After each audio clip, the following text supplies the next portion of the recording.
Neurovascular surgery అంటే ఏమిటి, అసలు ఇది ఏ రకంగా చేస్తారు, ఎవరికి ప్రయోజనం ఉంటుంది? బ్రెయిన్ ఎస్పెషలీ ఎందుకు అంత ఇంపార్టెంట్ మనకు అంటే హార్ట్కి బ్రెయిన్కి వచ్చే బ్లడ్ వెజల్స్లో ఒక తేడా ఉంది. బ్లడ్ బాడీ నుంచి బయటకు వచ్చినప్పుడే క్లాట్ కావాలి, అంటే బ్లడ్ వెజల్ నుంచి బయటకు వచ్చినప్పుడే క్లాట్ కావాలి. బ్లడ్ వెజల్ లోపల క్లాట్ అయితే అది అబ్నార్మల్ అనమాట. ఎన్యూరిజం రప్చర్స్ వచ్చారంటే it is life threatening situation అనమాట. అది దీన్ని కరెక్ట్గా మనం ట్యాకిల్ చేయకపోతే సో వితౌట్ సిటీ స్కాన్ ట్రాంబోలైసిస్ చేయకూడదు. CT scan minimum.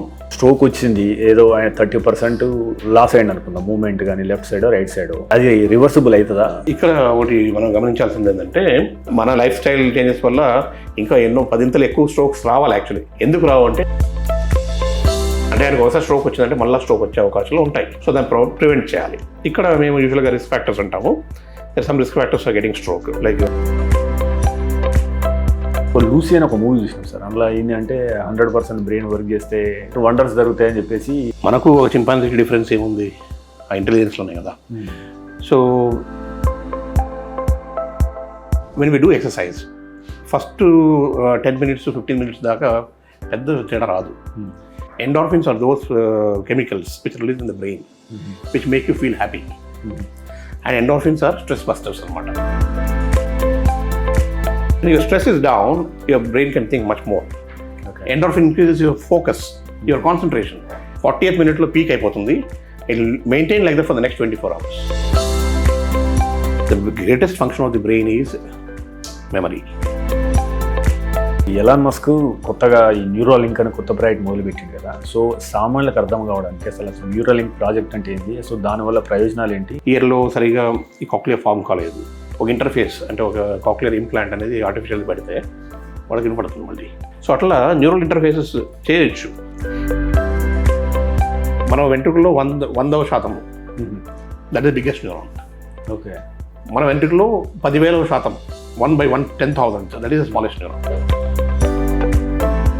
మనం ఎట్లయితే సెల్ ఫోన్స్లో మనం SD కార్డ్స్ పెట్టుకుంటాం అట్లాగా మనం ఒకటి ఎక్స్టర్నల్ మెమరీ పెట్టుకోవచ్చు. In the future it's all possible. Anything is possible. Ultimately, what is the basis for all this? The human brain. ఇంత అభివృద్ధి చెందిన తర్వాత కూడా ఇప్పుడు స్టిల్ ఆల్జీమర్స్కు ఒక ఖచ్చితమైన చికిత్స ఎందుకు లేదు? సో రీసెర్చ్ అంటే ఆల్జీమర్స్ ఒకటే కాదు. ఇన్ మెడికల్ సైన్స్ మనకు almost 1 million diseases are there which don't have a cure. చాలా మంది ఏమనుకుంటారంటే ఆల్కహాల్ తాగడం వల్ల హార్ట్కి మంచిది అని కొన్ని ఉన్నాయి. That same amount of alcohol will damage the brain. అది nobody is talking.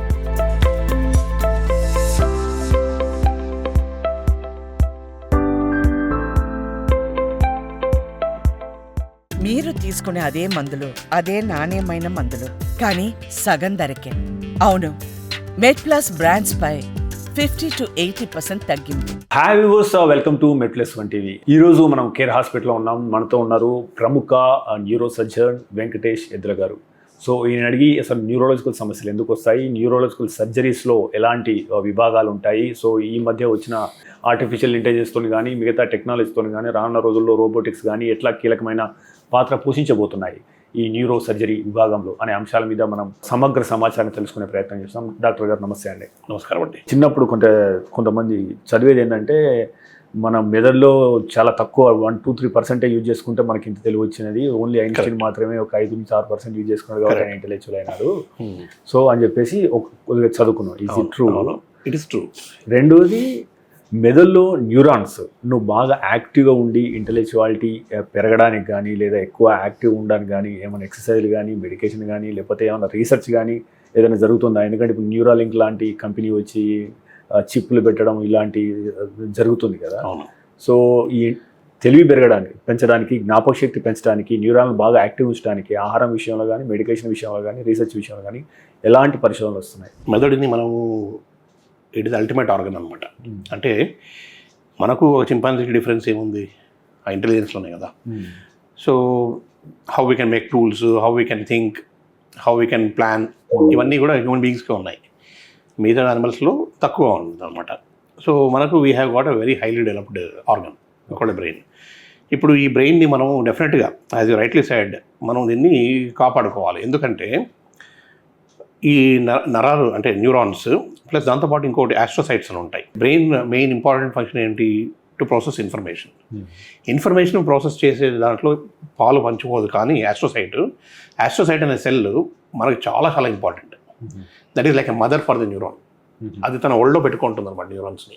Neurons are so delicate, the very very delicate. అవి by themselves they are kept. మన వెంట్రుకల్లో 100% that is biggest neuron. Okay. మన వెంట్రుకలో 10,000%, 1/10,000, that is the smallest neuron. Okay. అంటే దాని thickness అనమాట. So అటువంటి ఒక అంత చిన్న చిన్న న్యూరాన్స్ని, అంత డెలికేట్గా ఉన్న వాటిని మన బ్రెయిన్ ఎలా ప్రొటెక్ట్ చేయగలుగుతుంది అంటే మన ఆర్గన్ ఆర్ మన హ్యూమన్ బాడీ. సో దానికి యాస్ట్రోసైట్స్ ఉంటాయి అనమాట. Astrocytes are having, each cell will have multiple processes అనమాట.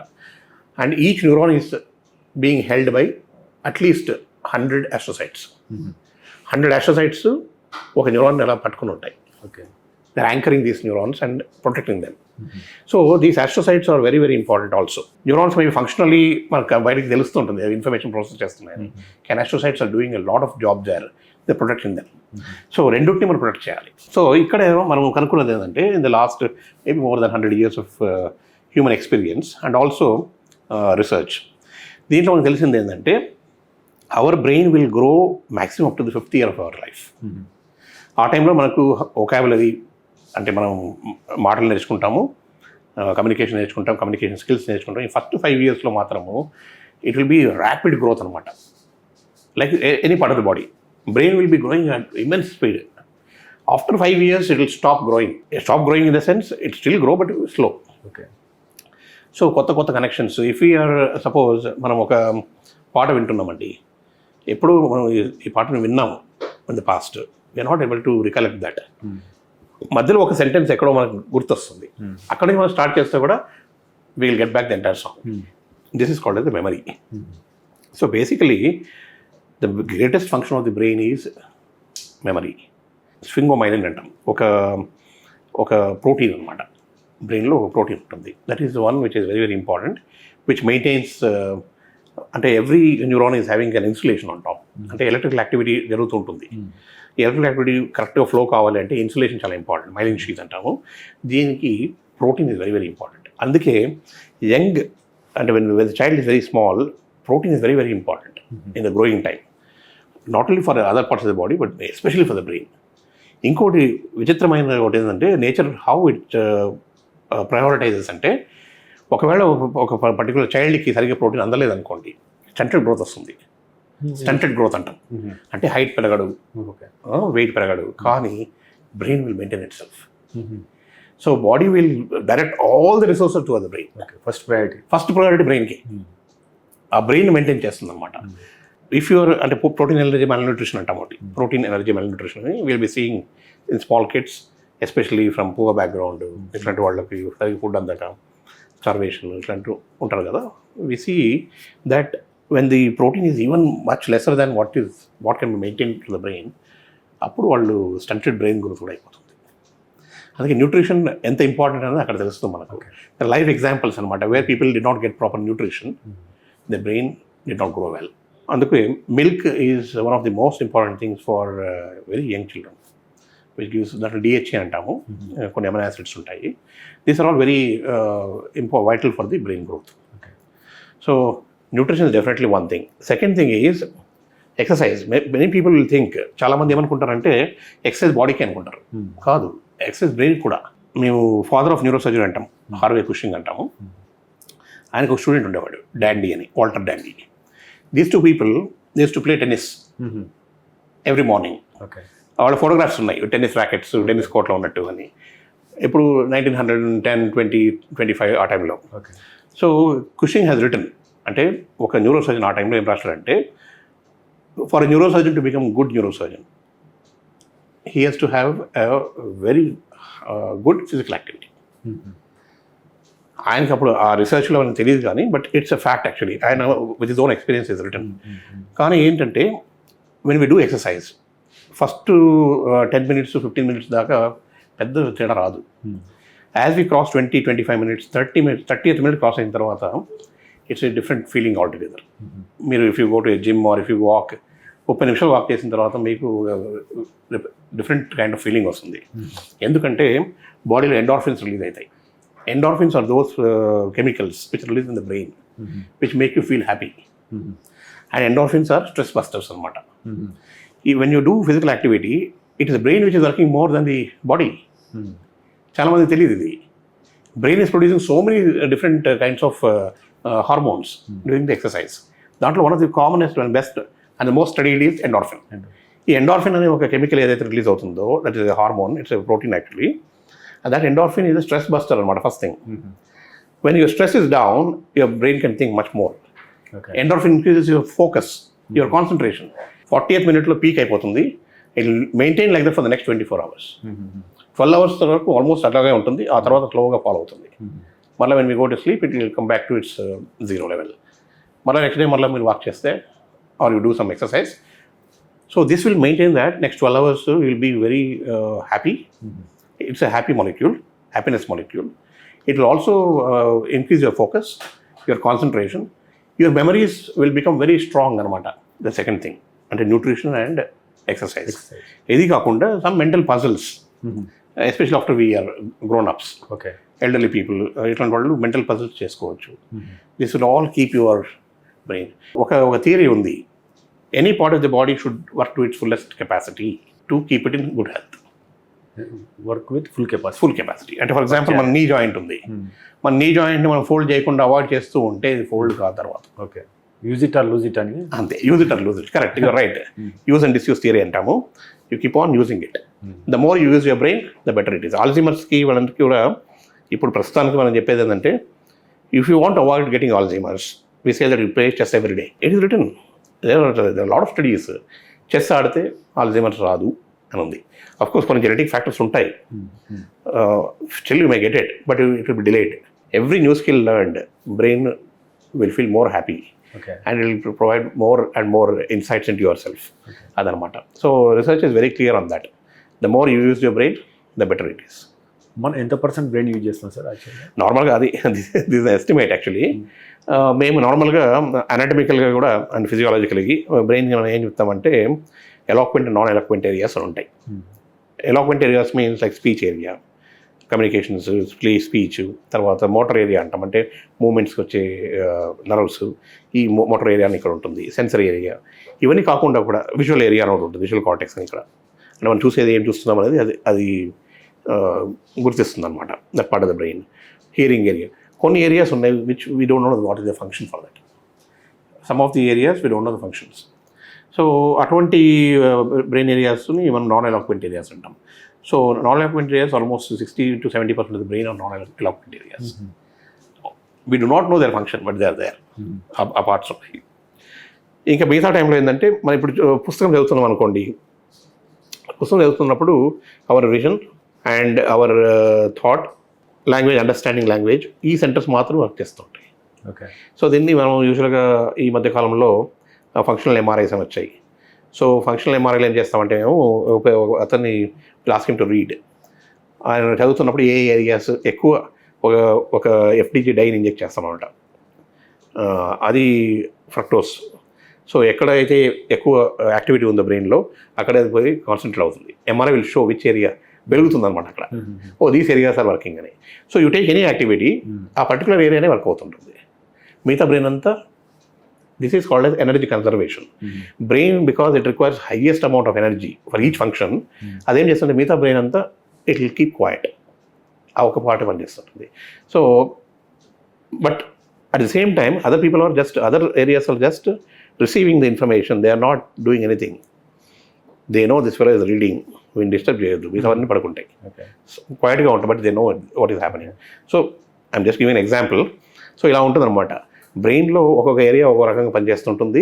And at that particular time ఏదైతే ఏ ఏరియా అయితే పనిచేస్తుందో ఆ ఏరియాకి ఎక్కువ బ్లడ్ సప్లై వస్తుంది. That area will be undergoing more and more activity. So that we can see in the functional MRI. Lucy అని ఒక మూవీ చూసినాం సార్. అందులో ఏంటంటే 100% బ్రెయిన్ వర్క్ చేస్తే ఏమవుతుందో తెలియదు ఇప్పటిదాకా అయితే, బట్ వండర్స్ జరుగుతాయని చెప్పేసి అంటారు అన్నట్టు. సో అది దిస్ ఆర్ ఆల్ ఫిక్షన్ అనుకోండి. వాట్ హ్యాపెన్స్ అంటే I think we'll get confused. All parts start working together అంటే కన్ఫ్యూజన్ ఎక్కువైపోతుంది. Understand know what I'm saying. ఇప్పుడు suppose the speech area is speaking, the hearing area is hearing, అంతే రెండే పని చేస్తుండాలి. And my vision area is working. మిగతా ఏం పని చేయట్లేదు కదా అంటే. And some thought processes are going on. The whole brain is not working at the same time. But there is something called as consciousness. Consciousness will make the whole brain is working actually. The whole brain is awake, but they're inactive other parts. They're awake, but they're inactive. Atla. So if the whole brain starts working ante suppose ante this is only a hypothetical question. Itla endante appudu em aitundi kudi cheyemo chestha untundi, it will be a big confusion. Anduke brain processes lo endante kondariki din brain fog kuda antam. Suddenly they will lose that what is happening anedi marchipotaru. Suddenly some people will lose that contact with what is happening. So ఇవన్నీ ఎందుకు జరుగుతాయంటే that because of confusion. So to avoid confusion and to focus on a particular activity అన్నప్పుడు అంటే each person is different. ఒక్కొక్క రకంగా they'll cope up. బయట శబ్దం వస్తుంది, మనం ignore that. But some people may not be able to ignore. బయట వెళ్తారే stop చేయాలి. So that's how it is. Each person is different. But ఇదంతా కూడా దీన్ని మనం లెర్నింగ్ అంటాం. మన మెషిన్ లెర్నింగ్ అనే ఇప్పుడు కొత్తగా వచ్చింది. Machine learning, artificial intelligence, all these are brains doing for thousands of years, millions of years. దాన్నే మనం రెప్లికేట్ చేస్తున్నాం in machine learning or artificial intelligence. బ్రెయిన్కి ఇంకోటి అమేజింగ్ ఎబిలిటీ ఏంటంటే ఇన్ ఇట్స్ రికవరీ. చాలాసార్లు మేము చూస్తుంటాం అనమాట, బ్రెయిన్స్ డ్యామేజ్ అయిపోయింది, I don't know how the function recovery will be there అనుకుంటే they recover so well.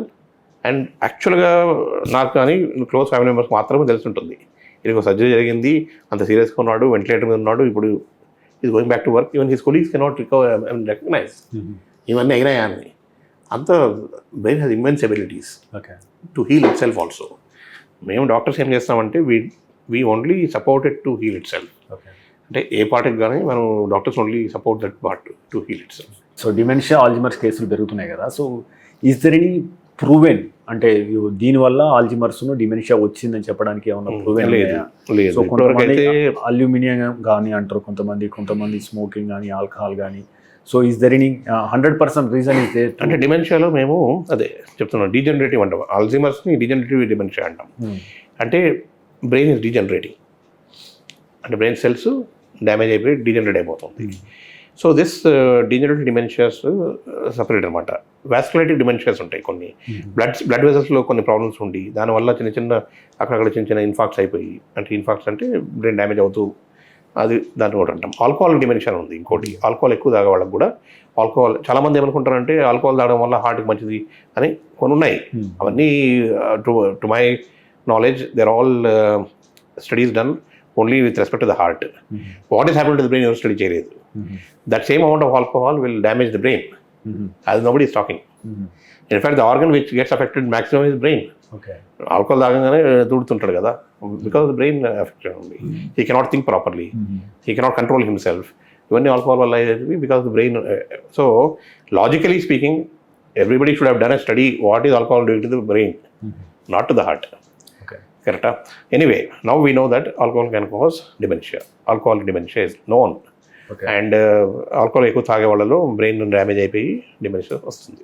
Alzheimer's disease అనేది కొన్ని జీన్స్ వల్ల కూడా, now recently there are lot of studies, కొన్ని జీన్స్ లోపం వల్లనో, కొన్ని జీన్స్ సరిగ్గా లేకపోవడం వల్లనో, అల్యూమినియం కావచ్చు, మర్క్యూరీ కావచ్చు, క్రోమియం కావచ్చు, ఎనీ ఆఫ్ దోస్ అన్నీ కూడా, all these heavy metals can cause damage to the brain. Mercury especially, lead, ఇవన్నీ కూడా చాలా వరకు బ్రెయిన్ డ్యామేజ్ చేస్తాయి. So people who are working with mercurial salts ఇట్లాంటి వాళ్ళకంతా డ్యామేజ్ అయ్యేటివి అనమాట in the past. Nowadays most of the things have become ఈ పాలిమర్స్. సో ఈ మధ్యలో ఈ మర్క్యూరీతో కానీ ఇట్లాంటివి హెవీ మెటల్స్తో పనిచేయడం తగ్గింది కాబట్టి that thing may not be very అంటే చాలా తక్కువ మంది ఆ ఫీల్డ్లో ఉంటారు కాబట్టి. So, but any heavy metal can cause damage to the brain. And they can get damage to the other organs also. Copper ఇట్లాంటివి కూడా వేరే ఆర్గన్స్ కూడా డ్యామేజ్ చేస్తాయి, కంటికి డ్యామేజ్ చేస్తాయి. But brain being very very vulnerable, అంటే చాలా delicate organ కాబట్టి, అండ్ దాన్ని డ్యామేజ్ అయితే దానివల్ల వచ్చే ఎఫెక్ట్స్ చాలా ఎక్కువ కాబట్టి మనకు అఫ్కోర్స్ బ్రెయిన్ రక్షించడమే ప్రథమ కర్తవ్యం బాడీకి. It always try to protect the brain in any which way. So ఇంకోటి సార్, ఇది ఇప్పుడు ఇంత అభివృద్ధి చెందిన తర్వాత కూడా ఇప్పుడు స్టిల్ ఆల్జీమర్స్కు ఒక ఖచ్చితమైన చికిత్స ఎందుకు లేదు? ఇప్పటికీ మనం దాన్ని అంటే తగ్గిస్తున్నాం, వేగాన్ని తగ్గిస్తున్నాం తప్పించి పూర్తిగా నయం చేయలేకపోతున్నాం కదా. సో రీసెర్చ్ అంటే ఆల్జీమర్స్ ఒకటే కాదు, ఇన్ మెడికల్ సైన్స్ మనకు almost million diseases are there which don't have a cure. Okay, cure లేనివి చాలా ఉన్నాయి. అట్లని ఆల్జీమర్స్ అనే కాదు, ఫస్ట్ ఏంటంటే మనం కాజ్ కనుక్కుంటే ఆ కాజ్ మనం ఎలిమినేట్ చేయొచ్చా అని, కాజ్ కనుక్కుంటే దాన్ని ఎలిమినేట్ చేయొచ్చా అనేది ఒక పద్ధతి. ఒకవేళ ఎలిమినేట్ చేయలేమన్న పరిస్థితుల్లో మనం దాన్ని రివర్స్ చేయొచ్చు అనేది ఒకటి. So the research will be going on. ఆల్జీమర్స్లో ఏమవుతుందంటే న్యూరోఫిబ్రిల్లరీ ట్యాంగిల్స్ అని, as the brain gets damaged ముళ్ళు పడిపోతాయి అనమాట, న్యూరోనల్ సెల్స్లో చిక్కులు పడిపోతాయి. అందుకే they cannot think properly, information cannot flow easily because చిక్కులు పడిపోయి ఉంటాయి. దాన్ని న్యూరోఫిబ్రిల్లరీ ట్యాంగిల్స్ అంటాము. ట్యాంగిల్స్ అయిపోతాయి అనమాట, అంటే జుట్టులో ఎలా మన చిక్కు పడుతుందో అలాగా. సో ఈ ట్యాంగిల్స్ ఎలా ఉంటాయి అనేది ఎప్పుడో తెలుసు మనకు, 50 years బ్యాకే తెలుసు. Because they did the study of the brain of those Alzheimer's patients, biopsy తీసి చూసి కనుక్కున్నారు దాన్ని. But how to prevent those tangles అనేది ఇంకా మనకు తెలియదు. సో ట్యాంగిల్ ఫార్మేషన్ వల్లనే all the features of Alzheimer's అది డిఫరెంట్ స్టేజెస్లో అదనమాట. సో ఇంకోటి సార్, ఇప్పుడు ఎలాన్ మస్క్ కొత్తగా ఈ న్యూరోలింక్ అని కొత్త ప్రాజెక్ట్ మొదలుపెట్టింది కదా. సో సామాన్యులకు అర్థం కావడానికి అసలు న్యూరోలింక్ ప్రాజెక్ట్ అంటే ఏంటి, సో దానివల్ల ప్రయోజనాలు ఏంటి, ఇంకేమన్నా ప్రమాదాలు కూడా ఉన్నాయా? అట్లని కాదు, ఇప్పుడు ఏంటంటే హ్యూమన్ మెషిన్ ఇంటర్ఫేస్ ఏదైతే ఉందో, ఇప్పుడు ఫర్ ఎగ్జాంపుల్ మనకు టచ్ స్క్రీన్ ఉంది, it's interface to the computer. మనం కంప్యూటర్ మీద టచ్ స్క్రీన్తో చేసుకుంటాము మొబైల్ ఫోన్లో, దీని ఇంటర్ఫేస్ అని అంటాము. అంటే between the machine and the human being. It can be by ఒక కీబోర్డ్తో కానీ, లేకపోతే this the interface how to communicate with machine. నా ఫర్ ఎగ్జాంపుల్ ఇప్పుడు కాక్లియర్ ఇంప్లాంట్స్ వచ్చాయి, మన ఇయర్లో సరిగా ఈ కాక్లియర్ ఫామ్ కాలేదు, or it is not formed well, or developmentally it is not formed, కానీ నర్వ్ బాగానే ఉంది. సో అప్పుడు మనం ఒక ఇంటర్ఫేస్ అంటే ఒక కాక్లియర్ ఇంప్లాంట్ అనేది ఆర్టిఫిషియల్ పెడితే వాళ్ళకి వినపడుతుంది మళ్ళీ. సో కాక్లియర్ అనేది that is the end organ where, అంటే బయట నుంచి సౌండ్ పడినప్పుడు ఈరటర్ మీద అక్కడ నుంచి కొన్ని 3 బోన్స్ ఉంటాయి మధ్యలో, చైన్ ఆఫ్ బోన్స్, దాంతో యాంప్లిఫై అయ్యి ఫైనల్గా it will go and hit this cochlea. కాక్లియాలో కొంచెం ఫ్లూయిడ్ ఉంటుంది అన్నమాట, అది ఆ వైబ్రేషన్స్తో కొన్ని సెల్స్ రెజనేట్ అయ్యి అక్కడ నుంచి ఒక ఎలక్ట్రికల్ ఇంపల్స్ జనరేట్ అవుతుంది. అది దాన్ని కండక్ట్ చేసే ఒక నర్వ్ ఉంటుంది, ఆడిటరీ నర్వ్. అక్కడ నుంచి బ్రెయిన్కి వెళ్ళిన తర్వాత మనం that's how we hear. Ear is not hearing, brain is hearing. ఎప్పుడైతే ఈ కాక్లియర్ సరిగ్గా ఫామ్ కాలేదు, లేకపోతే డ్యామేజ్ అయిపోయినప్పుడు it cannot transmit that. So ఇక్కడ మనం కాక్లియర్ ఇంప్లాంట్ పెడతాం, దిస్ ఇంటర్ఫేస్. సో అట్లా న్యూరల్ ఇంటర్ఫేసెస్ చేయొచ్చు. ఇప్పుడు biological eye for example, eye retinal problem ఉంటే, సో ఎందుకంటే brain is also completely electrical activity only, everything is happening through electrical activity. So కానీ మన బ్రెయిన్లో జరిగేది అంటే నర్వ్ సెల్స్ జరిగేది కానీ, మజిల్ సెల్స్ జరిగేది కానీ, న్యూరోమస్కులర్ జంక్షన్లో జరిగేది కానీ, the chemical energies converted into electrical activity. అంటే నర్వ్ టు నర్వ్ కనెక్షన్లో ఏమవుతుందంటే బిట్వీన్ 2 నర్వ్ కనెక్షన్స్లో దాని సైనాప్స్ అంటాము. ఇక్కడ నుంచి neuro transmitter or neuro chemical వస్తుంది, వచ్చి ఇక్కడ రిలీజ్ అవుతుంది. Then it stimulates the next nerve. అక్కడ నుంచి మళ్ళీ the information is passed on. So ఆ ఎలక్ట్రికల్ యాక్టివిటీ కన్వర్ట్ కావడానికి ఈ న్యూరో ట్రాన్స్మిటర్ ఇంపార్టెంట్. ఈ neuro transmitter is chemical actually. This chemical will stimulate the receptor on the other neuron. అక్కడ నుంచి మళ్ళీ ఎలక్ట్రికల్ యాక్టివిటీ జనరేట్ అవుతుంది. సో ఇక్కడ suppose ఒక XYZ అనే కోడ్ ఉందనుకుందాం, information. That information XYZ is carried through this neuron till the end of this neuron, and అక్కడ నుంచి కెమికల్ రిలీజ్ చేస్తుంది ఇన్ ఏ పర్టికులర్ ప్యాటర్న్. అది వెళ్ళి ఇంకో న్యూరాన్ స్టిమ్యులేట్ చేసినప్పుడు మళ్ళీ XYZ మొదలవుతుంది అక్కడ నుంచి. So this information, I'm just giving example, XYZ అనేది ఇట్ కుడ్ బి ఎనీథింగ్, అది అలా ఇన్ఫర్మేషన్ వెళ్ళిపోతుంది అనమాట. దెన్ మెమరీ సెంటర్స్కి ఎక్కడికి ఫైనల్గా మెమరీ అవుతుంది. So we can interfere anywhere. This basis of DBS surgery for example, deep brain stimulation of surgery చేస్తాం మేము. అక్కడ ఎలక్ట్రోడ్స్ ఇంప్లాంట్ చేస్తాం in a particular area of the brain. అక్కడ ఎలక్ట్రికల్ యాక్టివిటీ రావట్లేదు సరిగా, అక్కడ సెల్స్ డెడ్ అయిపోయినాయి, న్యూరో ట్రాన్స్మిటర్ ప్రొడక్షన్ లేదు. It happens in Parkinson's disease for example. Dopamine అనే కెమికల్ని, అంటే ఒక న్యూరో ట్రాన్స్మిటర్ని ఆ పర్టికులర్ సెల్స్ తయారు చేయట్లేదు, they dead, they not producing. అప్పుడే పార్కిన్సన్స్ డిసీజ్ వస్తుంది. అప్పుడు మనం ఏం చేస్తాము, ఫస్ట్ ట్యాబ్లెట్స్ ఇస్తాము, కొన్ని మెడిసిన్స్ డోపమిన్ పెంచడానికి. సో డోపమిన్ పెంచుతాము, అయినప్పటికీ ఇంకా the receptors not taking properly, అంటే information is not flowing properly, అందుకే బాడీ స్టిఫ్ అయిపోతుంది, they cannot walk properly, tremors వస్తుంటాయి. సో ఇట్లా పార్కిన్సన్స్ డిసీజ్కి మనం ఏం చేస్తాం, ఎలక్ట్రోడ్స్ ఇంప్లాంట్ చేస్తాం, చేసి బయట నుంచి ఒక బ్యాటరీ కనెక్షన్ చేసి అక్కడ నుంచి ఎలక్ట్రికల్ ఇంపల్సెస్ ఇస్తాం. So chemical to electricity generate కావాల్సినది ఇక్కడ డైరెక్ట్ ఎలక్ట్రిసిటీ ఇస్తాం. So that is the principle of DBS. So ఇక్కడ conductivity between 2 areas is not happening because of intervening chemical రావట్లేదు. కాబట్టి మనం ఏం చేస్తున్నాం, ఈ ఫైనల్ ఎక్కడైతే ఏరియా అయితే ఎలక్ట్రిసిటీ కావాలో అక్కడ డైరెక్ట్ ఎలక్ట్రిసిటీ చేస్తున్నాం. That is the basis. So ఇవన్నీ న్యూరల్ నెట్వర్క్స్ కానీ, న్యూరల్ హ్యూమన్ ఇంటర్ఫేస్ కానీ, ఇవన్నీ కూడా మెషిన్ హ్యూమన్ ఇంటర్ఫేస్ కానీ, these are all small examples which I gave you. You can go to any extent. You can replace one memory area with another memory area కూడా చేయొచ్చు. It is possible. You can increase, మనం ఎట్లయితే cell ఫోన్స్లో మనం SD cards పెట్టుకుంటాం అట్లాగా మనం ఒకటి ఎక్స్టర్నల్ మెమరీ పెట్టుకోవచ్చు. In the future it's all possible. Anything is possible. This human brain is capable of thinking anything, any imagination. ఎవరు అనుకున్నారండి ఈరోజు 350 మంది 400 మంది ఒక ఏరోప్లేన్లో ట్రావెల్ చేయొచ్చు సేఫ్గా 15 hours అని ఎవరు అనుకున్నారు? ఒక కాలంలో suppose 200 years back. Of course మన పురాణాలు రాస్తుంది కానీ మనం ఎవరు చూడలేదు. Similarly there are so many things. ఇలా LED లైట్స్ వస్తాయి అనుకున్నాం మనం. Even 15 years back this LED lights were not there. ఎందుకు? Cell phone was not there 20 years ago. But after 20 years cell phone ఏమైంది కూడా తెలియదు, రూపాన్ని ఎట్లా మార్చుకుంటే తెలియదు. So ultimately what is the basis for all this? The human brain. ఎవడో కూడా ఎక్కడ చేస్తుంటాడు. సో అందుకే machine is not important. Machine ఫైనల్గా మెషిన్ క్రియేట్ చేసే బ్రెయినే, మన బ్రెయినే. దీనికి ఇంకా ఎక్స్టెండెడ్ మెమరీ ఇవన్నీ పెట్టుకోవచ్చు. In the future we may have that. ఇక్కడ చిన్న అంతరం పెట్టేసి ఇక్కడ మెషిన్ పెట్టుకోవచ్చు. We don't know. అంటే ఫ్యూచర్లో సేమ్ అటువంటిది ఒక ప్రాసెసర్ పెట్టేసుకొని ఇప్పుడు ఆర్టిఫిషియల్ ఇంటెలిజెన్స్ ఇప్పుడు ChatGPTలో కొట్టగానే మొత్తం ప్రాసెస్ చేసి మనకి ఇన్ఫర్మేషన్ ఇచ్చినట్టు. Correct. So you don't need to read anything actually. So even you can read, అంటే you can only enjoy your life. College వెళ్ళడం వద్దు, టెలింగ్ యూ. పుస్తకాలు చదవడం అవసరం లేదు, పరీక్షలు రాయడం అవసరం లేదు. Knowledge is available at button. Just to press a button you get all the information. But నాలెడ్జ్ని తెలుసుకొని ఇన్ఫర్మేషన్ని వేరే ప్రాసెస్ టెస్ట్ వేరే ప్రాసెస్. ChatGPT ఏదో ఇన్ఫర్మేషన్ ఇచ్చిందని చెప్పేసి మనం దాన్ని చదువుకోవాలి కదా. అవును సార్, అర్థం కావాలా, ఏం అడగాలి తెలవాలి first. Prompt, what are the prompts it is. So ఒక టెక్నాలజీ ఉన్నందువల్ల మన బ్రెయిన్కి ఏదో అయిపోతుంది కానీ లేకపోతే దానివల్ల మనకి ఏదో ఇమ్మెన్స్ ఎబిలిటీస్ వస్తాయని ఏం లేదు. Ultimately nature will be the master. This is I believe completely, and all of us will believe that. ఎందుకంటే దాన్ని మనం ఇంకా ఎంత మనం కృత్రిమ చేసినా కూడా nothing will come back to. సి అట్లా ఉండింటే ఇప్పుడు ఆర్టిఫిషియల్ కిడ్నీ యూస్ చేస్తాం, డయాలిసిస్ ఫర్ ఎగ్జాంపుల్. ఇక కిడ్నీ ట్రాన్స్ప్లాంట్ ఎందుకు?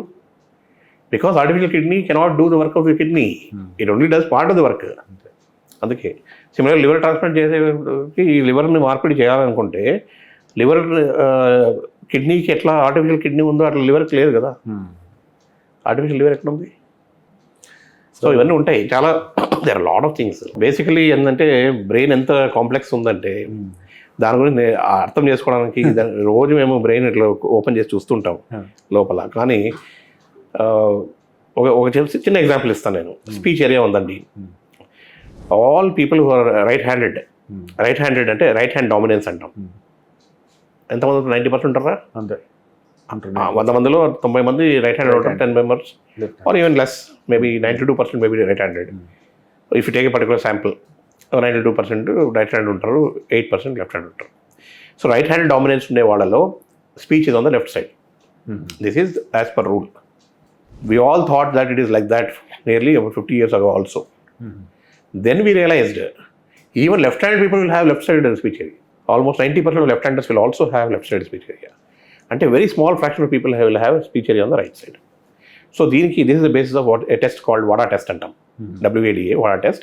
ఈ టెస్ట్లో ఏం చేస్తామంటే అసలు ఏ సైడ్ వీరికి స్పీచ్ ఉంది అని కనుక్కుంటాం first. Before we go and do some surgery. Suppose there's a tumor in the left side. I want to identify whether his speech area is on the left side or on the right side. If he is a left-handed person, right-handed ఉంటే 100% left side లో ఉంటుంది. If left-handed person, right side on the left side కనుక్కుంటాం అనమాట. దీనికి test to do that. ఇప్పుడు functional model కూడా తెలుసుకోవచ్చు.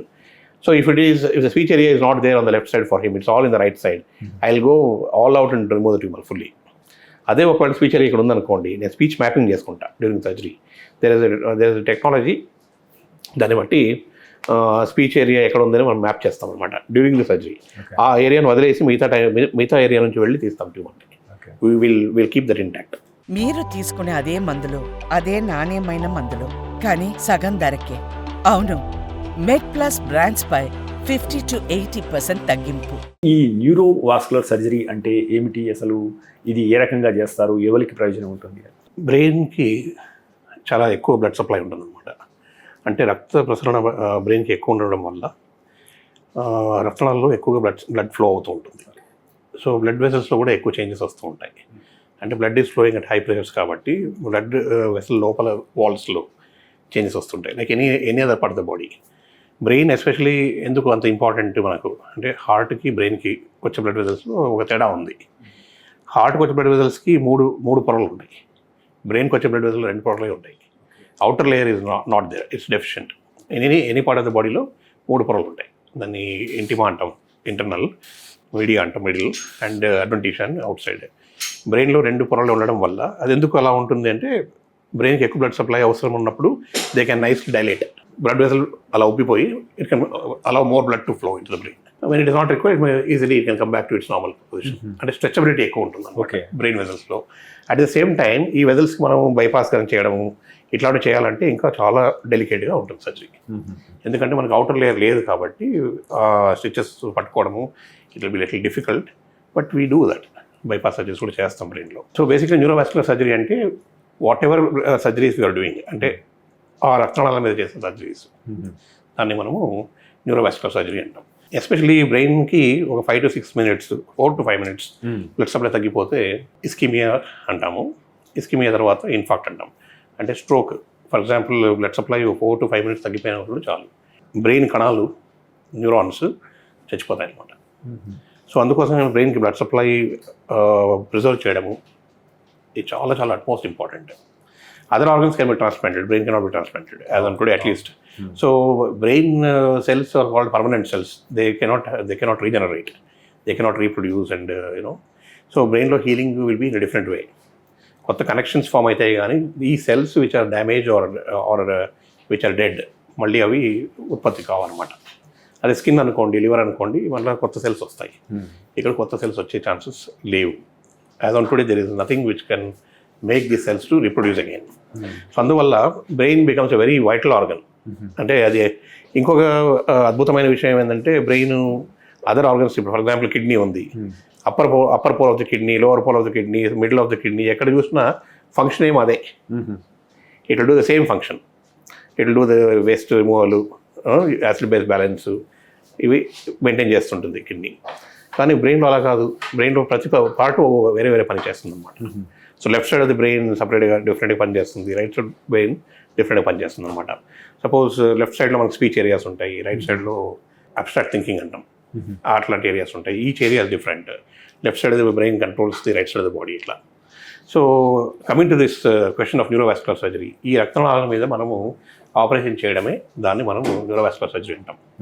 దీంట్లో ఈ న్యూరోవాస్కులర్ సర్జరీలో బేసిక్లీ మేము డీల్ చేసే ప్రాబ్లమ్స్, ఒకటేమో ఒక్కొక్కసారి రక్తనాళంలో ఏదైనా చిన్న డిఫెక్ట్ ఉండి ఒక వాల్లో, ఆల్రెడీ చెప్పాను బయట ఎక్స్టర్నల్ లేయర్ లేదు కాబట్టి ఈ వాల్ డిఫెక్ట్స్ ఉంటే కూడా ఈజీగా అది ఉబ్బుతాయి అనమాట. దాన్ని ఎన్యూరిజం అంటాం.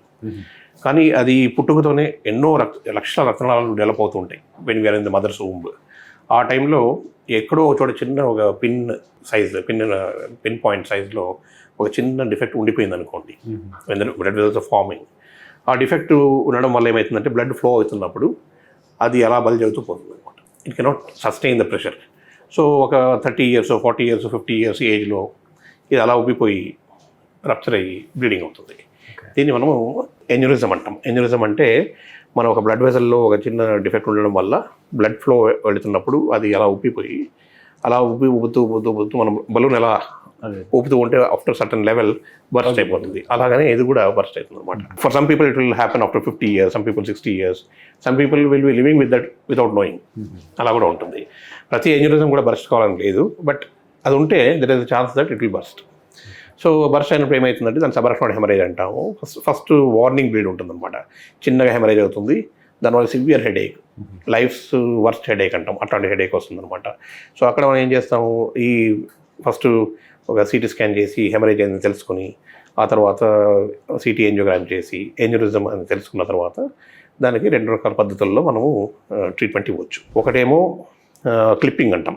ఆ ఏన్యూరిజం ఏదైతే ఉబ్బిందో మన బలూన్ని కట్టేసినట్టు, అలా మనం దాన్ని నెక్ అంటాము. అంటే మెయిన్ బ్లడ్ వెజల్కి ఏన్యూరిజం మధ్యలో ఉన్న అక్కడ ఆ ఏరియాలో క్లిప్ పెట్టేసి మెయిన్ సర్క్యులేషన్కి దీనికి కనెక్షన్ తీసేస్తాం అనమాట.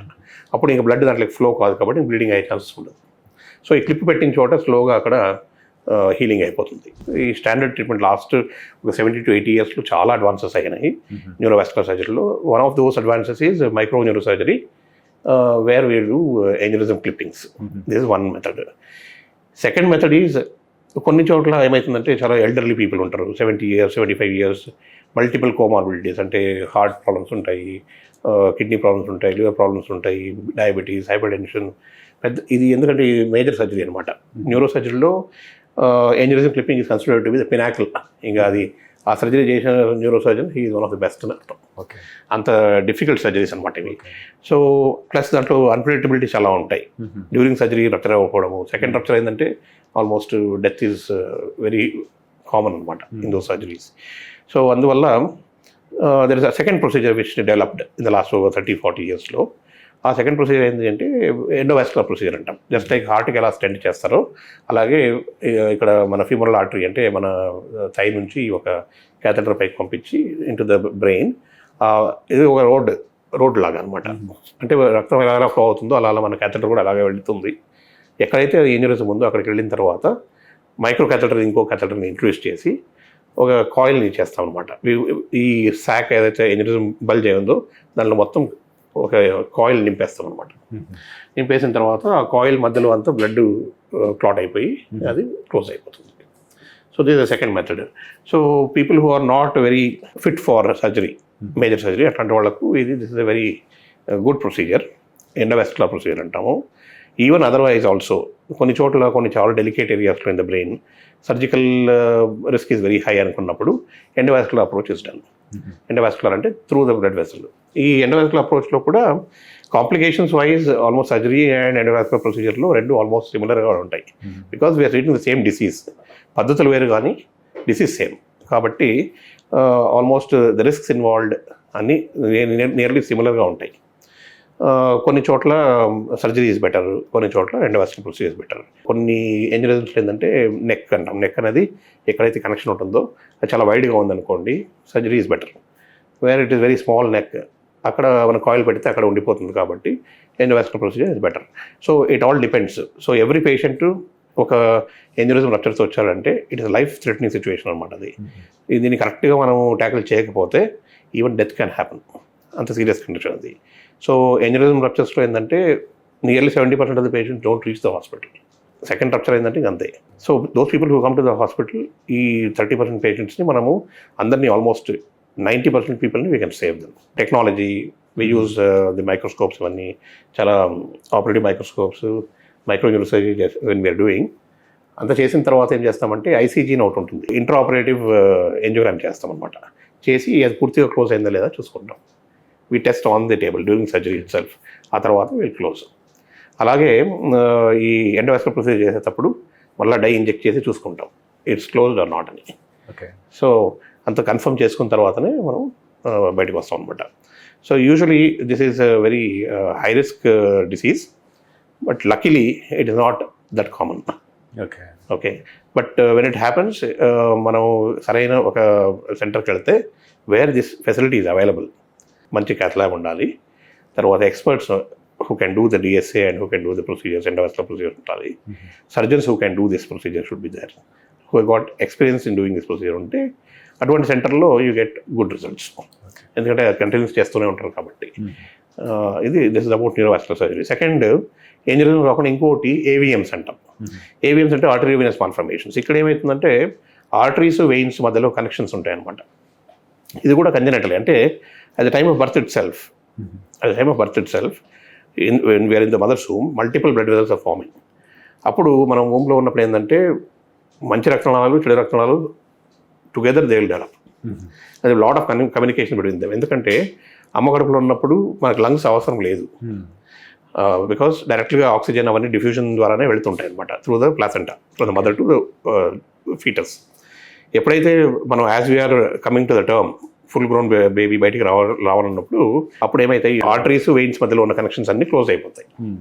The last one which closes is between the హార్ట్లో ఒకటి ఉంటుంది అనమాట, between the pulmonary artery and the aorta, దాని మధ్యలో ఉన్నది క్లోజ్ అయిపోతుంది, దాని డక్టస్ ఆర్టరియోసిస్ అంటాము.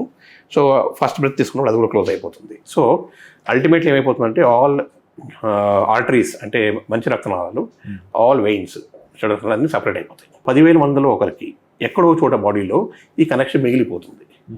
It can be in the liver, it can be in the heart, it can be in the kidney, it can be anywhere. బ్రెయిన్లో కూడా ఇది కావచ్చు. బ్రెయిన్లో ఎక్కువ ఛాన్సెస్ ఎందుకు ఉంటాయంటే బ్రెయిన్లో ఎక్కువ బ్లడ్ వెసల్స్ ఉంటాయి కాబట్టి. Brain is the highest vascular organ in the body. ఎందుకంటే బ్రెయిన్కి చాలా బ్లడ్ సప్లై అవసరం కాబట్టి, ఇక్కడ ఎక్కువ రక్తనాళాలు ఉంటాయి కాబట్టి ఇక్కడ ఇటువంటి chance findings of AVMs are high, arteriovenous malformations. ఈ ఆర్టరీవియస్ మాల్ఫర్మేషన్స్ కూడా లక్కీలీ అవి కూడా చాలా అరుదుగానే వస్తాయి. ఒక్కోసారి ఏమవుతుందంటే ఈ ఆర్టరీవియస్ మాల్ఫర్మేషన్స్లో అవి పెరుగుతూ పోతాయి. ఎందుకంటే మనకు అమ్మ కడుపులో ఉన్నప్పుడు ఎలా గ్రోత్ పొటెన్షియల్ ఉందో ఆ సెల్స్లో ఇంకా గ్రోత్ పొటెన్షియల్ ఉంటుంది. So they keep on multiplying అనమాట. కొత్త బ్లడ్ వెసల్స్ ఫామ్ అవుతూనే ఉంటాయి అక్కడ.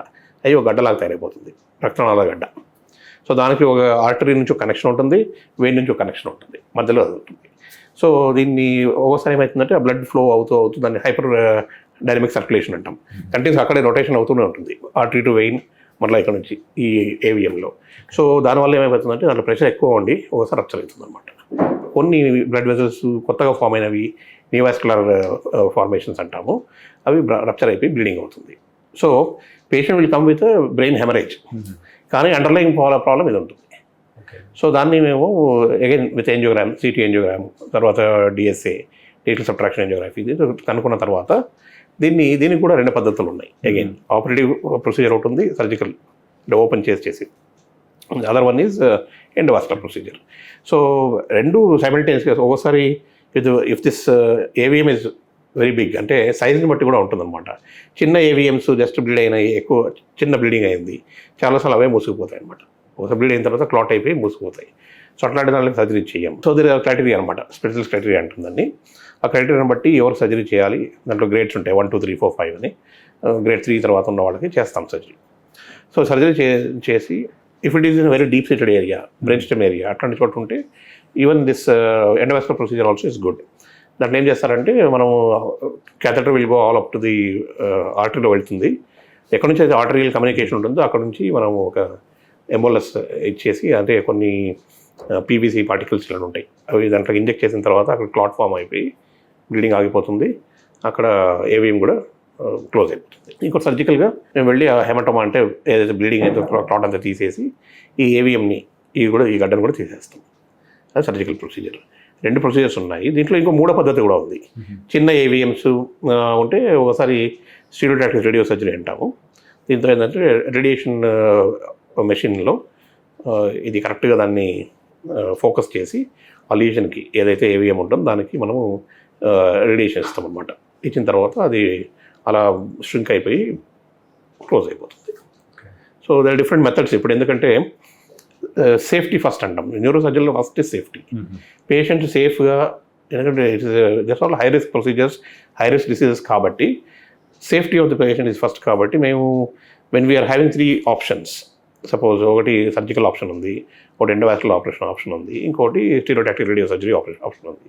అంటే రేడియో సర్జరీ అంటే రేడియేషన్తో చేసేది, అది ఎక్స్ నైఫ్ అంటాము, లేదా గ్యామా నైఫ్.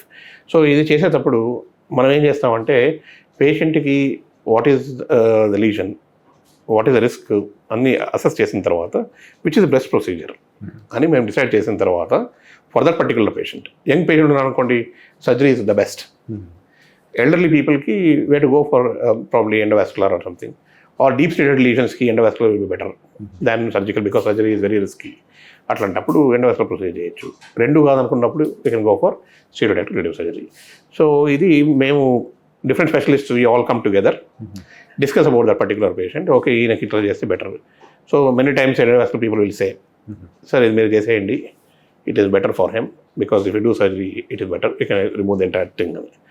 ఒక్కోసారి మేము చెప్తాం, మేము surgeons only will tell endovascular will better because elderly lady పాపం and it is deep seated lesion అని మేము డిస్కస్ చేసుకొని విచ్ ఇస్ బెటర్ అనేది ఫైనల్గా we talk to the family and then we do the required procedure. So మెయిన్గా sir అంటే ఇప్పుడు ఈ బ్రెయిన్ స్ట్రోక్ కానీ హార్ట్ స్ట్రోక్లో కానీ మెయిన్ ప్రమాదం ఏంటంటే ఎక్కువ టైం ఇవ్వదు ఇది యాక్చువల్గా. మన ప్రేక్షకుల అవగాహన కల్పించడానికి యాక్చువల్గా బ్రెయిన్ స్ట్రోక్ ఎట్లా స్టార్ట్ అవుతుంది, ప్రారంభ లక్షణాలు ఎలా ఉంటాయి, మనం ఫస్ట్ అవర్లో ఏం చేయాలా అనేది ఒకసారి అవగాహన కల్పిస్తాం. అదే ఇప్పుడు న్యూరోవాస్కులర్ అని మాట్లాడడం కదా, దాంట్లో of course stroke also is part of it. నేను I was talking about those lesions the blood vessels. ఇంకోటి స్ట్రోక్లు 2 రకాలు ఉంటాయండి. ఒకటేమో ఇస్కిమిక్ స్ట్రోక్ అంటాం, అంటే బ్రెయిన్కి వచ్చే బ్లడ్ వెసల్ ఒకటి స్లోగా బ్లాక్ అవుతుంది అనుకుందాం, బ్లాక్ అయిపోయింది, blood flow is not going to the brain, ఆ ఏరియా మొత్తం డ్యామేజ్ అయిపోతుంది. This is called ischaemic stroke. ఇంకోటి ఏమో హెమరేజిక్ స్ట్రోక్ అంటాం. బ్లడ్ నేను చెప్పినట్టు blood will be going in the blood vessels at high pressures. Normal pressure మనం 120/80 అంటాం, but 120/80 itself is a very high pressure. Is millimetres mercury, not centimetres water. So that is a very high pressure. ఎందుకు when the heart pumps ఆ pressure ఎందుకు అవసరం ఉంటుందని that's called the pressure head. అక్కడ నుంచి last part of the body, let us say the toes or the fingers, ఇక్కడ వరకు blood supply అందాలి. సో యాజ్ ది వాస్కులాటరీ అంటే మెయిన్ బుడం ఇక్కడ ఉంటుంది, అయోర్టా అంటాం. అయోర్టా అలా డివైడ్ చేసుకుంటూ పోతుంది అనమాట. ఎవ్రీ పార్ట్కి సప్లై చేసుకుంటూ పోతుంది. At each time it divides, ఇక్కడ టర్బులెన్స్ ఉంటుంది అనమాట. Blood is going as a gush and then there is dividing. అలా వెళ్తూ లాస్ట్లో మనం ఏదైతే ఆర్టీరియోల్స్ అంటాం, అక్కడికి వచ్చేసరికి 30 millimeters మర్క్యూరీ ప్రెషర్కి వచ్చేస్తుంది. అంటే ఆ తర్వాత అంత ప్రెషర్ అవసరం లేదు. తర్వాత it will get in to the capillaries, ఇంకా నెక్స్ట్ లెవెల్. ఇంకా లాస్ట్ బ్లడ్ వెసల్స్ ఏవైతే ఉంటాయి చిన్నగా ఉంటాయి క్యాపిలరీస్. సో ఈ క్యాపిలరీస్ వచ్చేసరికి it will be around 5 millimeters mercury. And once it comes in to the vanes it is 0. అక్కడ నుంచి it will go back to the heart. So pressure rate of 120/80, even if normal pressure also, it is high pressure అనమాట. So it is causing damage to the internal walls of the blood vessels. Okay. So as it is getting damaged, body ఎట్లుంటుందంటే మన PWD లాగా కాదు, లేకపోతే మన road repair service లాగా కాదు. ఈరోజు డ్యామేజ్ అయితే 6 నెలలకు సంవత్సరాలకు రిపేర్ చేయదు. Body will repair it immediately as the damage is happening. There is something called endothelial layer అంటాము, ఇంటర్నల్ పొర. ఈ ఎండోథెలియల్ లేయర్ ఎప్పుడైతే డ్యామేజ్ అవుతుందో ఇమ్మీడియట్గా blood will get come in contact with the sub endothelial layers అంటాం. మీకు చెప్పాం కదా 3 లేయర్స్ ఉంటాయి నార్మల్గా, కానీ బ్రెయిన్ బ్లడ్ వెసల్స్లో 2 లేయర్స్ ఉంటాయి. సో ఈ ఎప్పుడైతే ఎండోథెలియల్ లేయర్ డ్యామేజ్ అవుతుందో ఇమ్మీడియట్గా సబ్ ఎండోథెలియల్ లేయర్స్ అంటాము, అది బ్లడ్ లైక్ కాంటాక్ట్కి వస్తే క్లాట్ ఫామ్ అయిపోతుంది. Okay. Endothelial layer is a barrier. Blood body నుంచి బయటకు వచ్చినప్పుడే క్లాట్ కావాలి, అంటే బ్లడ్ వెసల్ నుంచి బయటకు వచ్చినప్పుడే క్లాట్ కావాలి. బ్లడ్ వెసల్ లోపల క్లాట్ అయితే అది అబ్నార్మల్ అనమాట. కానీ ఒక టైంలో ఎప్పుడైతే ఈ ఎండోథెలియల్ లేయర్ డ్యామేజ్ అయ్యి ఈ బ్లడ్ డైరెక్ట్గా contact with the sub endothelial లేయర్కి వచ్చినప్పుడు క్లాట్ ఫార్మేషన్. సో ఇది క్లాట్ ఫార్మ్ అయినప్పుడు అది సడన్గా బ్లాక్ అయిపోతుంది, బ్లడ్ వెసల్ క్లాట్ ఫార్మ్ అయిపోతుంది. It will not allow the blood to go further. This happens in large vessels అంటాం. పెద్ద బ్లడ్ వెసల్స్ ఏవైతే వస్తుంటాయో బ్రెయిన్కి క్యారోటిడ్స్ ఇవన్నీ, ఇక్కడ నుంచి క్యారోటిడ్ ఆర్టరీ అంటాము, వెనక నుంచి వర్టిబుల్ ఆర్టరీస్ వస్తుంటాయి. ఇవి పెద్ద బ్లడ్ వెసల్ మళ్ళీ డివైడ్ అవుతాయి అనమాట, డివైడ్ అవుతూ పోతుంటాయి. సో దీన్ని లార్జ్ బ్లడ్ వెసల్ అంటాం. ఈ లార్జ్ బ్లడ్ వెసల్లో ఎప్పుడైతే క్లాట్ అవుతుందో ఇట్ ఇస్ డివాస్టేటింగ్. ఇమ్మీడియట్గా పేషెంట్ విల్ బికమ్ అన్కాన్షియస్, ఒక సైడ్ పారాలిసిస్ వచ్చేస్తుంది, లెఫ్ట్ సైడ్ అయితే స్పీచ్ కూడా పోతుంది. That is immediate. దీన్ని లార్జ్ వెసల్ అక్లూషన్ ఉన్నప్పుడు this is the most important point అనమాట. ఇక్కడ లార్జ్ వెసల్ అక్లూషన్ ఉన్నప్పుడు there is a massive damage of the brain. ఎందుకంటే it is supplying, it is giving out so many branches supplying the entire hemisphere of the brain. So అట్లాంటి clots అయినప్పుడు అయితే ఇంకా that is devastation.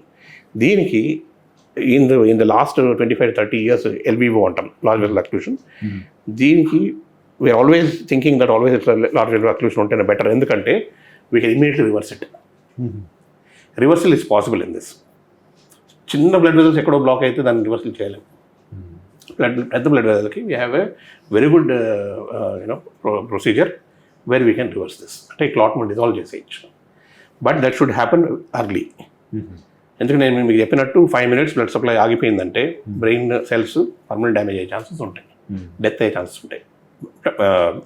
కణాలు dead కాకముందే మనం దాన్ని reverse చేయాలి. సో దీనికి ఇప్పుడు మేము అంటున్నది 3 hour విండో పీరియడ్ అంటాం. 3 hour విండో పీరియడ్లో ఐవీ థ్రోంబోలైసిస్ అని చేస్తాం. ఐవీ థ్రోంబోలైసిస్ మీన్స్ ఒక ఇంజెక్షన్ ఇస్తాం అనమాట, త్రూ ఇంట్రావెనస్ ఇంజెక్షన్ ఇచ్చేస్తే ఇది క్లాట్ స్లోగా డిజాల్వ్ అయిపోతుంది. ఈ మందు అక్కడికి వెళ్ళి అక్కడ దాన్ని డిజాల్వ్ చేస్తుంది అనమాట.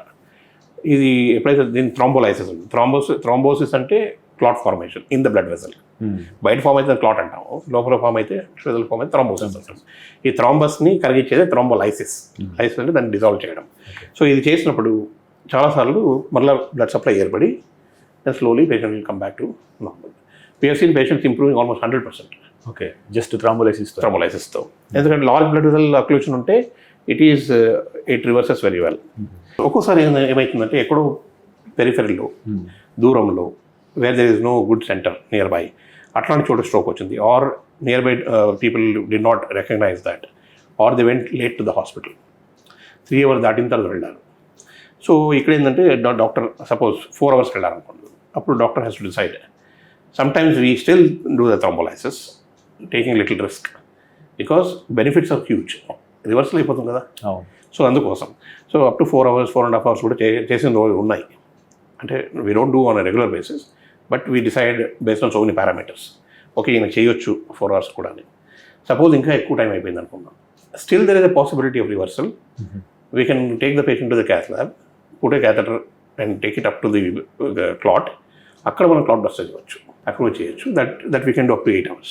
అప్పుడు మనకు 8 hours చేసినప్పుడు యూ నాట్ గెట్ 100% రికవరీ, అంటే 60 to 70% రివర్సల్ అయినా ఇట్స్ ఎ గుడ్ థింగ్. ఇంకా అప్ టు 24 hours కూడా మనం ఇంకో ప్రొసీజర్ చేయొచ్చు. దట్స్ కాల్డ్ ఎస్ థ్రాంబెక్టమీ అంటాం. సర్జికల్ చేయొచ్చు, or we can do with mechanical thrombectomy అని చేయొచ్చు అనమాట. So these are the procedures available in a large vessel occlusion. ఈ లార్జ్ వెసల్ అన్నప్పుడు క్యారోటిడ్ ఆర్టరీ అంటే మెయిన్ వెసల్స్ వచ్చేసి క్యారోటిడ్ ఆర్టరీ, లేకపోతే దాని బ్రాంచెస్ కొన్ని ఉంటాయి. మిడిల్ సెర్బ్రల్ ఆర్టరీ అంటాము. That is a very big vessel which will be supplying almost half of the brain. So ఆ వెసల్లో ఉన్నా కూడా ఈ ప్రొసీజర్ అంటే థ్రాంబోలైసిస్ విల్ హెల్ప్ ఇమ్మెన్స్లీ. కొన్నిసార్లు this is called ischaemic stroke, అంటే బ్లడ్ సప్లై తగ్గిపోవడం వల్ల జరిగిన. కొందరికి ఇక్కడే నెక్లోనే ఈ క్యారోటిడ్ ఆర్టరీలో చేంజెస్ వచ్చి అథెరోస్క్లెరోసిస్ అంటాం, అక్కడే అబ్స్ట్రక్షన్ ఉంటుందన్నమాట, స్లోగా మూసుకుపోతుంది అది. సో అట్లాంటప్పుడు ఏం చేస్తామంటే there are 2 procedures for that again. Open ప్రొసీజర్లో అది ఓపెన్ చేసి బ్లడ్ వెసల్ ఓపెన్ చేసి లోపల ఉన్న మక్క అంతా తీసేసి మళ్ళీ క్లోజ్ చేస్తాం. Again supply established. ఇంకో విధం ఏంటంటే హార్ట్లో స్టెంట్ లాగా ఇక్కడ స్టెంటింగ్ చేయొచ్చు, క్యారోటిడ్ ఆర్టరీ స్టెంటింగ్ అంటాము. ఎల్డర్లీ పీపుల్, మోస్ట్లీ స్ట్రోక్స్ యూజువల్గా ఎల్డర్లీ ఏజ్లో వస్తాయి, ఆఫ్టర్ 60-65 ఇలాగా. Young strokes are less common. So అటువంటిది ఇస్కెమిక్ స్ట్రోక్లలో మనకి ఈ పద్ధతులన్నీ ఉన్నాయి. All these things we do regularly in our hospital. ఇంకోటి ఏంటంటే what is called haemorrhagic stroke. ఈ బ్లడ్ ఫ్లో చాలా ఫాస్ట్గా వెళ్తున్నప్పుడు లోపల చేంజెస్ అవుతున్నాయని కదా, ఎక్కడెక్కడ చిన్న చిన్న డ్యామేజెస్ అవుతాయో రిపేర్ అవుతూ ఉంటుంది. యాజ్ వి ఏజ్ డ్యామేజ్ అవుతుంది కానీ రిపేర్ స్లో అయిపోతుంది. మనం ఏజ్ అవుతూ స్లో అయిపోతాం. అలాగే మన repair network mechanism also reduce. అప్పుడు ఏమవుతుందంటే రెసిడ్యూల్ డిఫెక్ట్ ఉండిపోతుంది. అట్లాంటి చోట ఏమవుతుందంటే స్లోగా, because it's going very slow damage కాబట్టి అక్కడ వెళ్ళి కొలెస్ట్రాల్, కాల్షియము ఇవన్నీ డిపాజిట్ అవుతూ అవుతాయి. దాన్ని అథెరోస్క్లెరోసిస్ అంటాం. అలా అథెరోస్క్లెరోసిస్ అవుతూ స్లోగా క్లోజ్ అయిపోతుంది. అప్పుడు as it is closing very slowly collateral circulation అంటాం, కొత్త బ్లడ్ వెసల్స్ ఫామ్ అవుతాయి. Body will try to maintain the blood supply in any way. Nature is ఇంకా దాన్ని we cannot replace that. Doctors what we do, we try to establish that natural pathways once again by surgery or other means. కానీ body will try to anywhere in the body, ఎక్కడైనా కావచ్చు.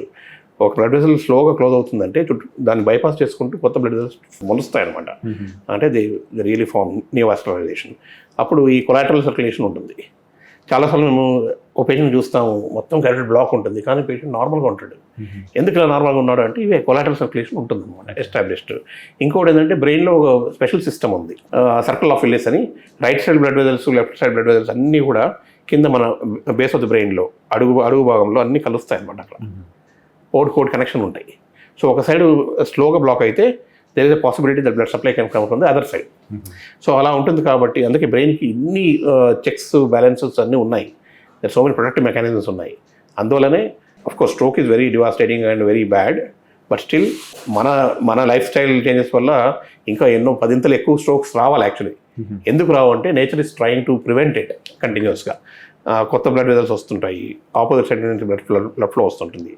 Sudden అక్లూజన్సే యూజువల్గా are very dangerous and దాన్ని కరెక్ట్గా కనుక్కొని మనం ఇమ్మీడియట్గా దాన్ని రివర్స్ చేయవచ్చు. ఇంకోటి హెమరేజిక్ స్ట్రోక్ అన్నాను. ఇలా చేంజ్ అవుతున్నప్పుడు ఒకసారి చిన్న రంధ్రంలాగా పడి బీపీ ఎక్కువైనప్పుడు థిన్ అవుట్ అయిపోయి బస్ట్ అయిపోతుంది అనమాట బ్లడ్ వెసల్. దానికి కొన్ని అమరాయిడ్ చేంజెస్ అంటాము, హైలిన్ చేంజెస్ అంటాము, ఇట్లాంటి చేంజెస్ అవుతూ ఉంటాయి ఈ బ్లడ్ వెసల్లో, ప్రెషర్ రిలేటెడ్ అనమాట.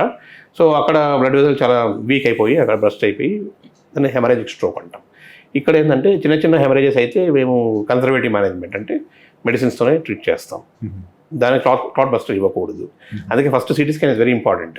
ఒక స్ట్రోక్ వచ్చినప్పుడు it could be haemorrhagic stroke అంటే బ్లీడింగ్ అయింది లోపల బ్రెయిన్లో, ఇంకోటేమో బ్లడ్ వెసల్లో క్లాట్ అయ్యి బ్లడ్ సప్లై తగ్గిపోయింది, ఇస్కెమిక్ స్ట్రోక్. దీన్ని ఫస్ట్ ఐడెంటిఫై చేయాలి సిటీ స్కాన్ చేసి. సిటీ స్కాన్ ఉంటే సిటీ స్కాన్, ఎంఆర్ఐ ఉంటే MRI, but CT scan is available everywhere కాబట్టి సిటీ స్కాన్ ఈజీగా చేసుకొని ఓకే ఇది హెమరేజిక్ స్ట్రోక్ కాదు అన్నప్పుడు మనం we can try this thrombolysis. అదే ఒకవేళ హెమరేజ్ ఉండి మనం థ్రోంబోలైసిస్ ఇచ్చామనుకోండి ఇంకా డివాస్టేటింగ్, అసలు బ్లీడింగ్ ఎక్కువైపోతుంది. సో అందుకు దాన్ని డిఫరెన్షియేట్ చేయడానికి అట్లీస్ట్ మినిమం సిటీ స్కాన్ చేసుకొని అండ్ ఇమీడియట్గా we can give thrombolysis. Thrombolysis ఒక స్పెషలైజ్డ్ హాస్పిటల్లోనే ఇవ్వాలి అని ఏం లేదు. అంటే to save a life you can give in a smaller centre also. But ఇచ్చేసి we can shift the patient to, అంటే అందుకే మనం ఒక నెట్వర్క్ లాగా తయారు చేసుకోవాలి. ఒక major hospital should have network hospitals. Suppose నల్గొండలో అయింది స్ట్రోక్, అది అక్కడ నుంచి ఇక్కడికి వచ్చేందుకు 3 గంటలు అయిపోతుంది కదా. So if you have a centre there whom we have trained or maybe some little training we have given to them, వాళ్ళు మనకు ఫోన్ చేస్తారు, సిటీ స్కాన్ ఉందని మనకు పంపిస్తారు, చూసేసి థ్రోంబోలైజ్ చేయమని చెప్తాం. చెప్పొచ్చు కూడా ఒక ఎండి మెడిసిన్ డాక్టర్ కానీ ఎంబీబీఎస్ డాక్టర్ కానీ who is train in that you can give. Of course ఇంకా ఇంత పెద్ద నెట్వర్క్ కాలేదు ఇండియాలో, కావాలి. అయితే అప్పుడు ఏమవుతుందంటే అక్కడ ఇచ్చేసి then they will transfer the patient. So without CT scan thrombolysis చేయకూడదు. సిటీ స్కాన్ మినిమం ఈ సిటీ స్కాన్. ఓకే. ఆ తర్వాత దాంట్లో కూడా ఎస్టాబ్లిష్ స్ట్రోక్ అయిపోయింది అనుకోండి ఆల్రెడీ, థ్రోంబోలైసిస్ చేయకూడదు.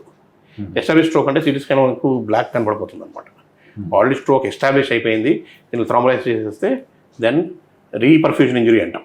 ఆల్రెడీ మొత్తం డెడ్ సెల్స్ ఉన్నాయి అక్కడ, దాన్ని ఓపెన్ చేసేస్తే మనం ఈ బ్లడ్ వెళ్ళి మొత్తం ప్రవాహం లాగా. సో బిఫోర్ అంటే దీన్ని రివర్సిబిలిటీ, ఇర్రివర్సిబిలిటీ, డెత్ అన్నది ఇర్రివర్సిబిలిటీ, ఇంకా మళ్ళీ రాదు అది. Dead cell will not come back. ఈ డెత్ కాకముందే, సెల్స్ డెత్ కాకముందే మనం చేయాలి. సో రివర్సిబిలిటీ ఉన్నప్పుడు చేస్తేనే రివర్స్ అవుతుంది. ఆ డెత్ అనేది మళ్ళీ రాదు కదా. సో అందుకోసం మొత్తం మన సొసైటీలో కూడా ఈ అవగాహన తీసుకురావాలి. ఒక మేజర్ సెంటర్కి వెళితేనే థ్రోంబోలైసిస్ చేయాలి అని కాదు. We should understand this. ఎందుకంటే టైం అయిపోతుంది. అవును. But the person who is seeing this patient and giving the injection, ఆయనకు కొంచెం ట్రైనింగ్ ఉండాలి. What parameters he has to check అని ఉండాలి. Plus he should take an opinion from a neurologist or a neuro surgeon who knows about it. తీసుకున్న తర్వాత he can give the thrombolysis, then he can transfer to the higher centre. So ఆ time కలిసి వస్తుంది మనకు. ఇక్కడికి వచ్చిన తర్వాత మనం అబ్జర్వ్ చేస్తాం. 8 hours రికవర్ అయిపోయాడు అనుకోండి, ఫర్దర్ ఏం చేయం, 1 or 2 days పెట్టుకొని పంపించేస్తాం ఇంటికి వెళ్ళిపోయి. అదే ఇంప్రూవ్ కాలేదు అనుకోండి, still we have another window, 8 hours window where we can do an arterial thrombolysis. If that also does not improve, we can go for a thrombectomy. అంటే we can remove the thrombus mechanically. So ఇవన్నీ ఉంటాయన్నమాట. Sir ఇప్పుడు ఇందులో అంటే stroke వచ్చింది, ఏదో ఆయన 30% loss అయ్యింది అనుకుందాం, మూమెంట్ కానీ left side right side. So అంటే అది రివర్సిబుల్ అవుతుందా? ఇక్కడ ఒకటి మనం గమనించాల్సింది ఏంటంటే brain healing is very much different from other organ healing. Okay. అంటే హీలింగ్ ప్రాసెస్ ఏమో సేమే. ఇక్కడ మేము ఫస్ట్ చెప్పినట్టు పర్మనెంట్ సెల్స్, అంటే దీస్ సెల్స్ కెనాట్ రీప్రొడ్యూస్. కానీ they can, if the cell is living, it can produce more branches, కొత్త branches develop చేసుకోవచ్చు. సెల్ చనిపోతే అది ఉండదు. So our main intention is to protect the brain. దీన్ని brain protection mechanism అంటాము, brain protection methods అంటాము. So any patient with neurological disorder, it would be anything, epilepsy కావచ్చు, ఒక పార్కిన్సోనిజం కావచ్చు, బ్రెయిన్ ట్యూమర్ కావచ్చు, ఒక హెడ్ ఇంజరీ కావచ్చు, stroke కావచ్చు, ఏదైనా కావచ్చు, బ్రెయిన్ ప్రొటెక్షన్ అయితే ఇమీడియట్గా స్టార్ట్ చేస్తాం. There is protocol for that. Brain ఎట్లా ప్రొటెక్ట్ చేయాలని. ఈ బ్రెయిన్ ప్రొటెక్షన్లో ఏంటంటే those cells which are dead or gone, మనం ఏం చేయలేము దానికి, dead is over. Those cells which are living, దాన్ని ప్రొటెక్ట్ చేయాలి. సో ఆ ప్రొటెక్షన్ని మనం కొన్ని మెడిసిన్స్ అన్నీ ఉంటాయి, దాని ప్రకారం చేస్తాం అన్నమాట. So we'll protect the remaining part of the brain. ఎందుకు remaining part of the brain protect చేయాలి? నేను చెప్పినట్టు each cell can produce new connections. Ultimately ఇవన్నీ నెట్వర్క్ అనమాట, ఈ నెట్వర్కింగ్. సో న్యూరల్ నెట్వర్క్ అంటాము. నర్వ్స్ ఒకదానికి కనెక్షన్స్ ఉంటాయి అనమాట. So new connections can develop over a period of time. ఒక area of brain is damaged అంటే it is not gone forever. It can recover by method called restitution అంటాం. అంటే కొత్త connections develop అవుతాయి అనమాట. కొత్త కనెక్షన్స్ డెవలప్ అయ్యి ఆ తర్వాత ఫంక్షన్ కెన్ రికవర్. సో యూజువల్గా 3 to 6 months పడుతుంది ఈ కొత్త కనెక్షన్స్ డెవలప్ చేయడానికి. If it is small area of damage, the recovery chances high because connections can easily bridge that gap. అదే పెద్ద ఏరియా ఆఫ్ డ్యామేజ్ ఉందనుకోండి, the functional recovery will be much less. So it all depends. So every patient we have to assume that patient is going to improve అనే మనం ముందుకెళ్ళాలి with a positive intention. And we have seen even with major large vessel occlusions also some people have recovered good amount of function. So brain has a very different method of recovery, though this not permanent cells. ఇంకొకటి ఏంటంటే మనకు కావాల్సిన brain కంటే కూడా 100 రెట్లు ఎక్కువ ఉంటుంది అనమాట. We don't use all the brain all the time. So some areas of the brain get damaged also, other parts of the brain will compensate for that. Suppose మా హాస్పిటల్లో 100 మంది ఎంప్లాయీస్ ఉన్నారు, దానికి లీవ్ పెట్టినా మిగతా 96 మంది వర్క్ కవర్ చేస్తారు. అలాగా అది 90 మంది లీవ్ పెట్టారనుకోండి, కవర్ చేయలేము. So it depends on the extent of damage. Damage తక్కువ ఉంటే recovery will be much better. ఇంకోటి ఏంటంటే any patient with stroke, with minor stroke, small area of stroke, small area of damage, మనం it always assume that he is potential candidate for a bigger stroke in the future. అంటే ఆయనకు ఒకసారి stroke వచ్చిందంటే మళ్ళీ stroke వచ్చే అవకాశాలు ఉంటాయి. So దాన్ని ప్రివెంట్ చేయాలి. ఇక్కడ మేము యూజువల్గా రిస్క్ ఫ్యాక్టర్స్ అంటాము. There some risk factors for getting stroke like hypertension, diabetes, smoking, alcohol, తర్వాత హైపర్ కొలెస్ట్రాల్, ఇవన్నిటిని కూడా మనం కంట్రోల్ చేయాలి. స్మోకింగ్ ఆపేయచ్చు, ఆల్కహాల్ తగ్గించేయచ్చు, స్టాప్ చేయొచ్చు. Then we should have some exercise and good diet, proper diet. ఇవన్నీ ఇస్తే we can prevent stroke for next many years. So any patient who comes with stroke, whether it's small or big stroke, it is assumed that his blood vessels are already damaged. So there is a possibility of getting another stroke in the future. So how to prevent that stroke? So ఇదైతే వచ్చేసింది, ఇదైతే మనం ఏం చేయలేము, గతం గత. So ముందుకు మనం ఏం చేయాలి అన్నది.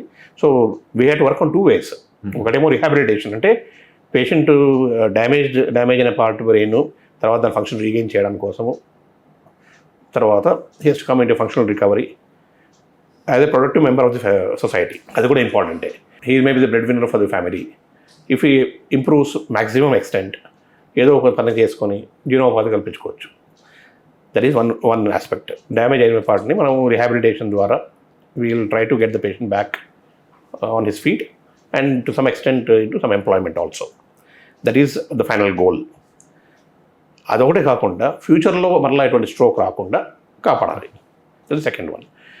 సో ఈ రెండింటి మీద మనం వర్క్ చేస్తూ ఉంటాం. Thank you very much sir. చాలా డెప్త్గా మీరు అనాలిసిస్ ఇచ్చినారు. సో కొన్ని టాపిక్స్గా ఇచ్చినారు. డెఫినెట్గా మనం నెక్స్ట్ ఎపిసోడ్లో మిగతా టాపిక్స్ మీద కూడా సేమ్ కైండ్ ఆఫ్ అనాలిసిస్ మనం చేద్దాం. సో ఇది ఈ వారం డాక్టర్ టాక్. వచ్చే వారం మరో డాక్టర్తో కలుద్దాం. చూస్తూనే ఉండండి మెడ్ ప్లస్ 1 TV.